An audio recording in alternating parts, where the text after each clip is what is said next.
What's going on, everyone? Darkside Phil here, and welcome to another edition of the Hateful Truth video game review series, where you can get maximum truth and minimum bullshit. I cut through all the nonsense of the mainstream media, and I give you my opinion on what I feel the common gamer would actually think about the games that I play. So today we're going to talk about a pretty unique game. In fact, it's been a while since I played a game in this style. And it definitely had some of the most unique visuals, let me put it that way, of any game I've ever played. A game that has a little bit of a controversy surrounding it because it was supposed to come out on May 1st, and for whatever reason it did release on May 1st on Steam for PC users, but no one could find this game in retail stores, and there's still some controversy around what the hell exactly was the delay and why it caused some people to not be able to get the game in retail stores right away. So the game I'm talking about today is Sniper Elite V2, okay? A game centered around a secret mission during the World War II's end, where a sniper was sent in by the Allies into Germany and then eventually into Russia in order to shut down a secret plot by Russia to develop a new kind of weapon that would be extremely dangerous. And basically, it's kind of like some of the underlining reasons that it's, leading into the Cold War and so on and so forth. So, primarily in Sniper Elite V2, what you end up doing is going sneaky, okay? You are a single man, a one-man army, you don't have any backup, so you have to basically sneak around and try to complete some objectives, of course, across the the many different locales and stages that are set in the single-player campaign. We will talk a little bit about the co-op and also the multiplayer later. First, I do want to focus on the single-player campaign.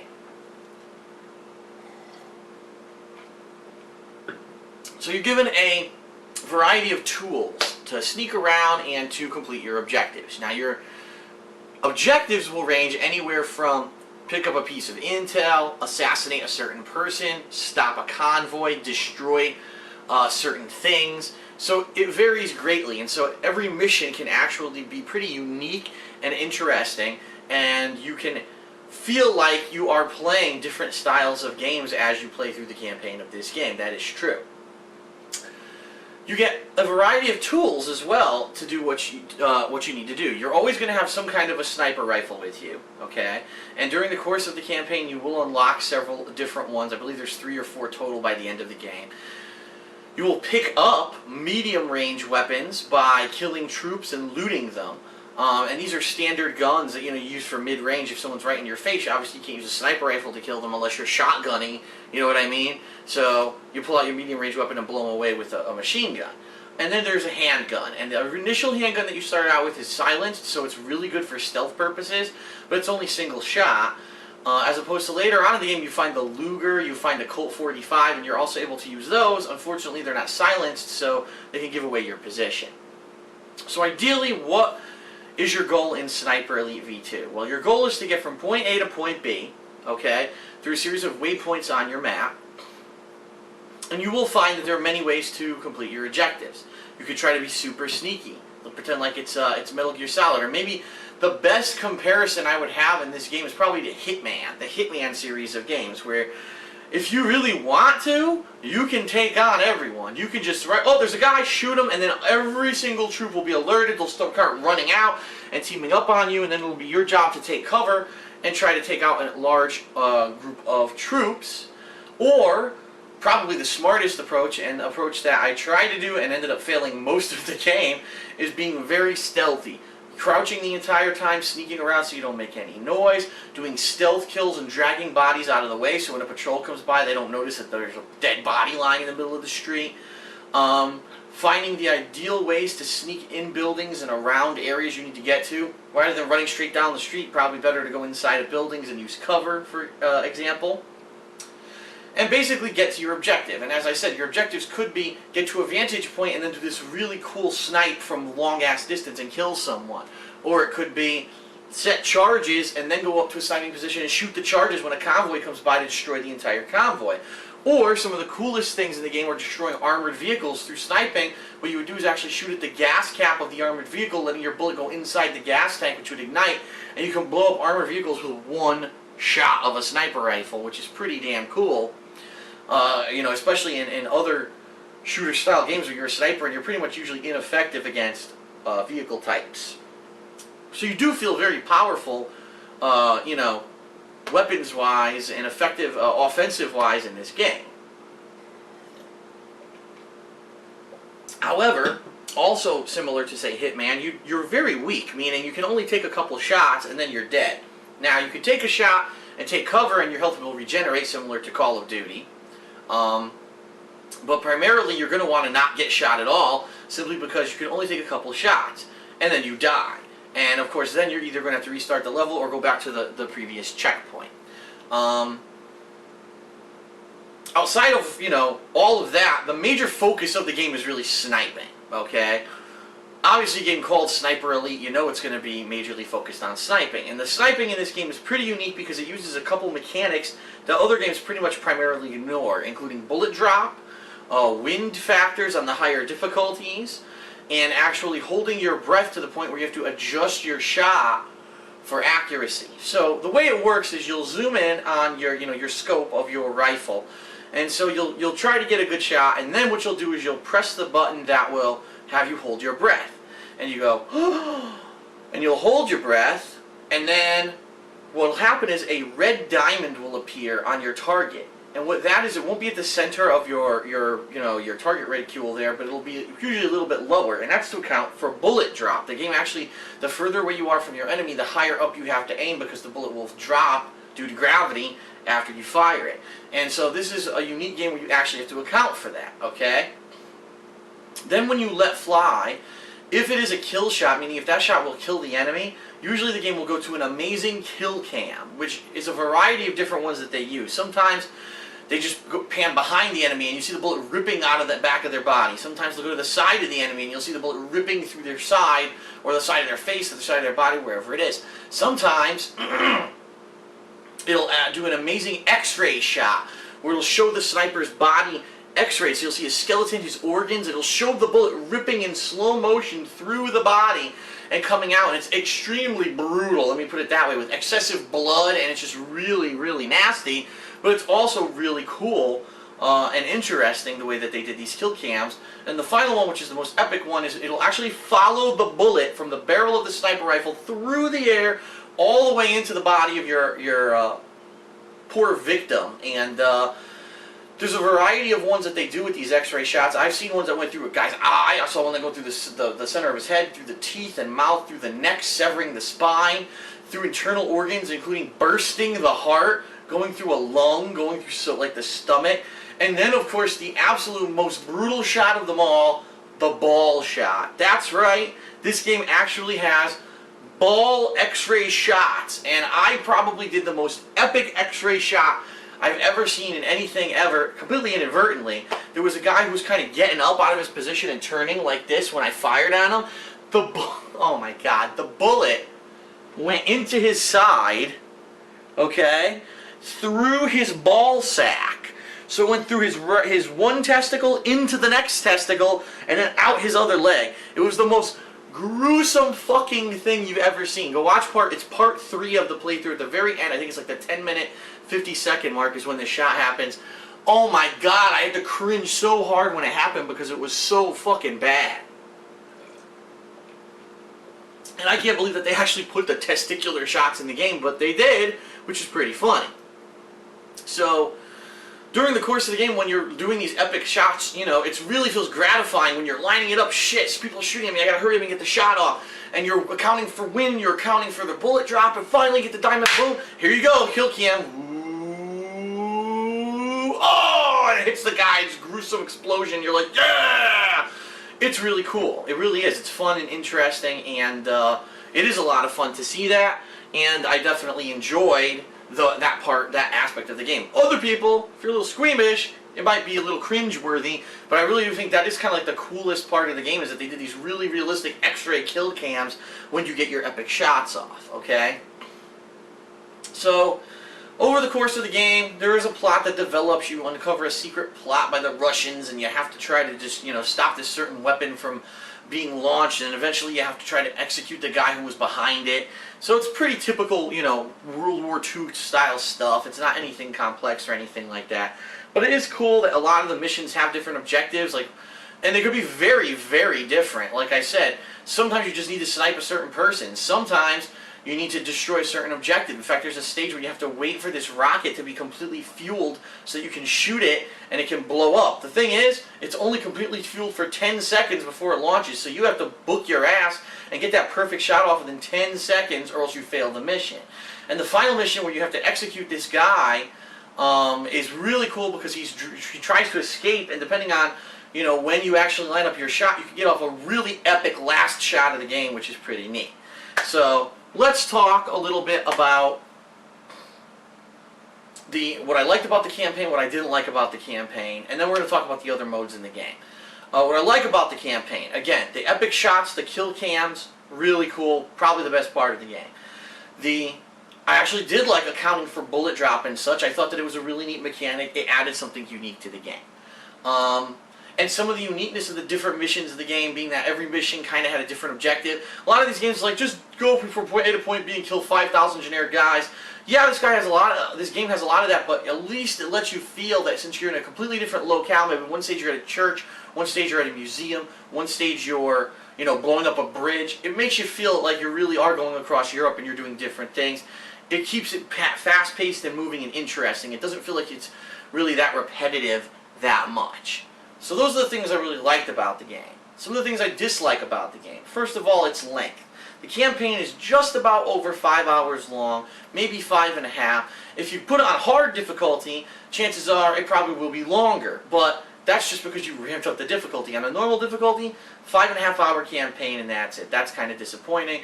I think they really could have added in several more stages with more variety of stuff to do, and it would have been a lot more interesting.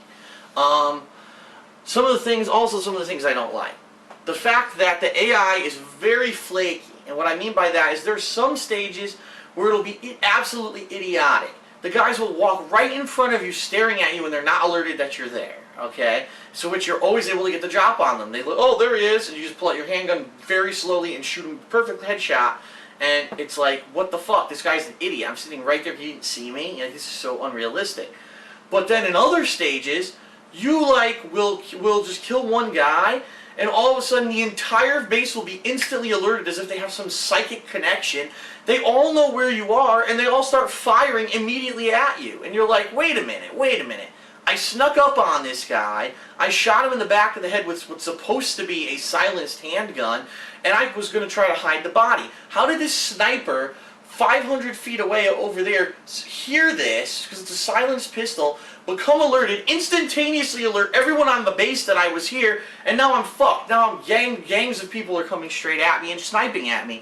And in that regard, the game can be a little frustrating. Why is it in some parts the AI is almost so stupid, in other parts the AI is like amazingly strong, and they're almost like a psychic connection. It's not very consistent in that regard. And it could be kind of annoying simply because you are a one-man army, let's face it. Do you really think that in World War II there was a guy who did this kind of stuff and was killing hundreds of people by himself and no one ever killed him? No. You know what I mean? That's not realistic.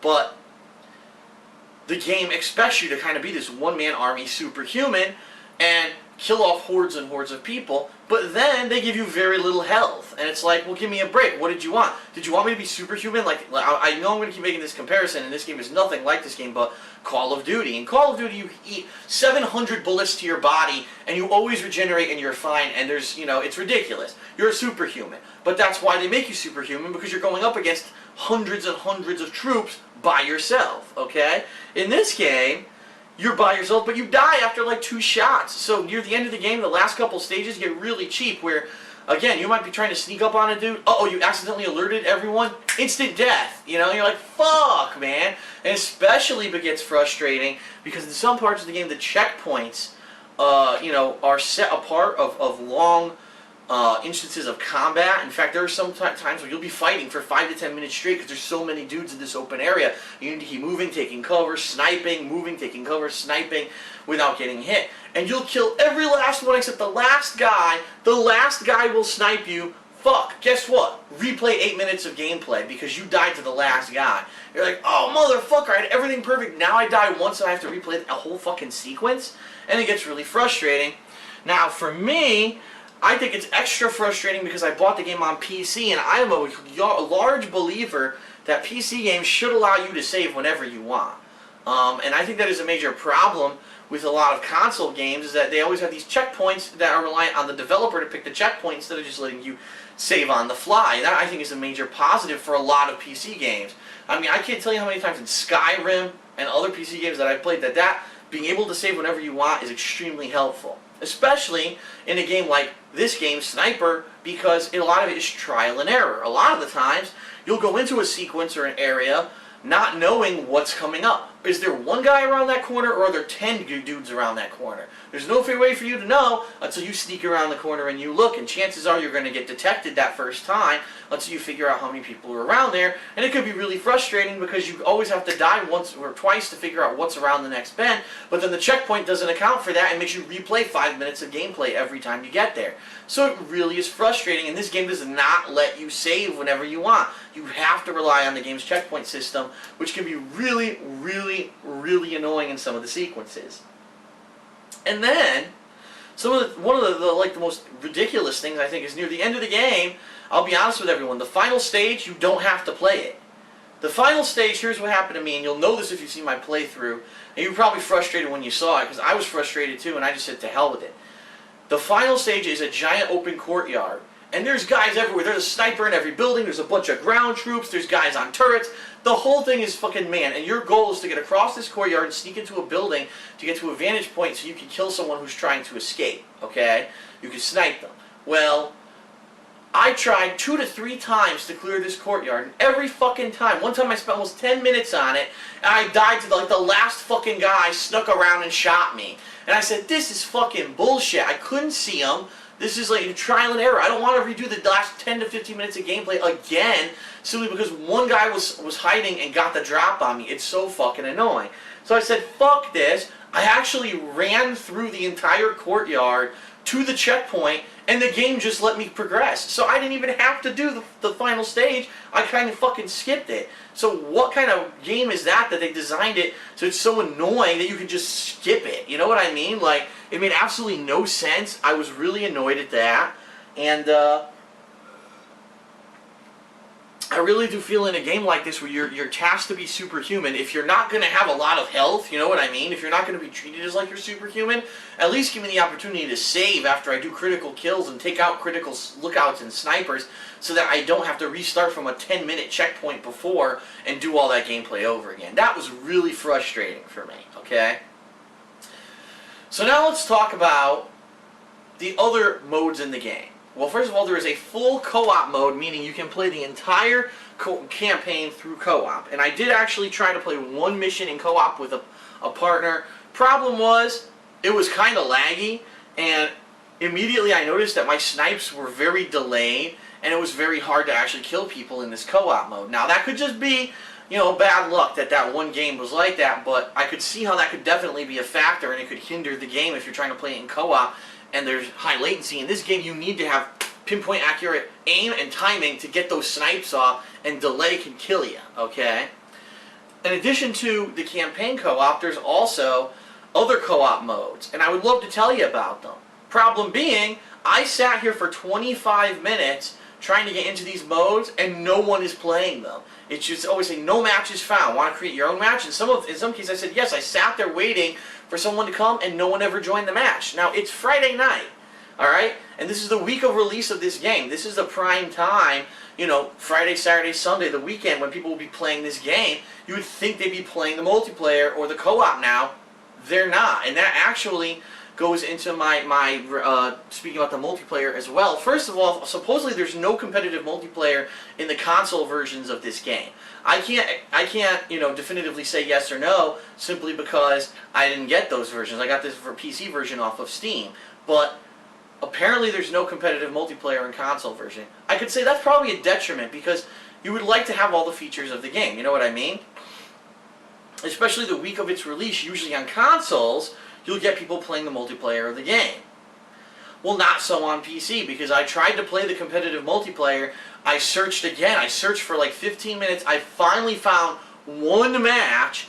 I joined it. It was Team Deathmatch. It was 2-on-1. Then the matchmaking started adding more people to the wrong team, so it was 4-on-2 at one point.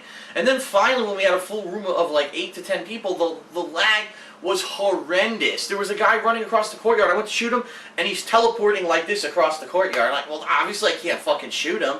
So the online play, for me, from what I could tell with this game, it was a great idea, but it seems to be, number one, no one's playing it, and number two, it's a bad idea, because in a game where sniping is all about sniping, you need that perfect shot. Lag can absolutely ruin it for you.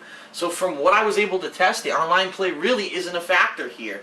The only thing is, yeah, you can do a cooperative campaign with your friends if you'd like, and that is a nice factor, but if you've already played through the campaign once, single player, why would you do it co-op unless you just really want to play the game as a co-op game?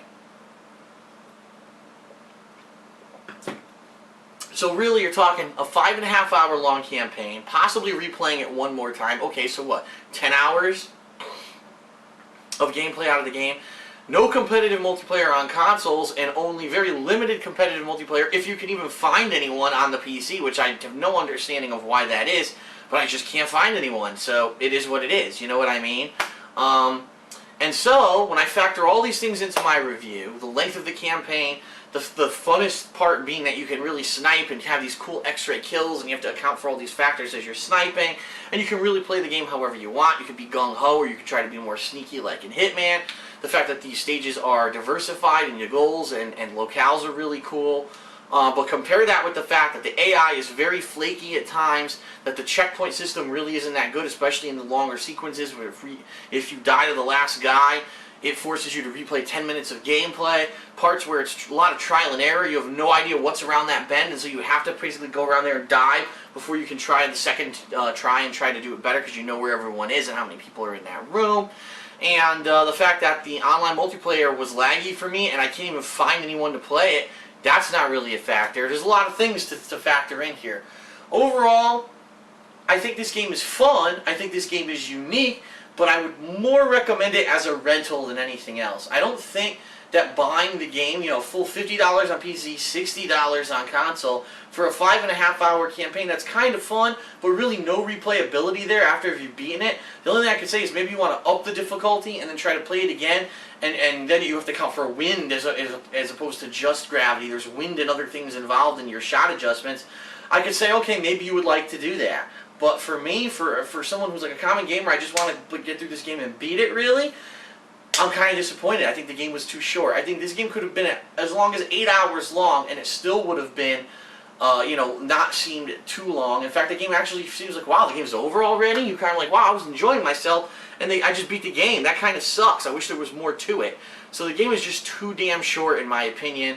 And the fact that there really is no one playing the multiplayer, and the multiplayer apparently is really bad, because if you have any kind of lag, all your sniping shots are up. I'm going to give Sniper Elite V2 a 7.25 out of 10. Meaning it's pretty good for one playthrough, one run-through. It's better. It's definitely unique and better than average, and that's why I'm giving it such a good score. It's not boring or anything like that, and while you're playing it, you're enjoying it. Bottom line, though, it's just too short. 5.5 hours, and you're like, I can't believe it's over already. I was disappointed when I beat it. I was like, wow, really? I thought there was going to be a lot more gameplay. I didn't know I was going to beat it that fast. So, very disappointing. And then, of course, the fact that I got the PC version thinking, oh, there'll be replayability with the competitive multiplayer, and I go to play it and no one's playing, and the one game that I finally get into is super fucking laggy. That's really disappointing for me, too. So, Sniper V2 Elite, or Sniper Elite V2, sorry, a good rental, but not a game I would recommend to purchase. I give it a 7.25 out of 10. Alright, so that's it for the Hateful Truth video game review for Sniper Elite V2. I hope you found it informative. I hope now you have a better idea whether or not you actually want to play the game. I hope you now know about the epic ball shots and you'll go check them out. And that's it. So, thanks a lot for tuning in. I will see you next time on the Hateful Truth. Later.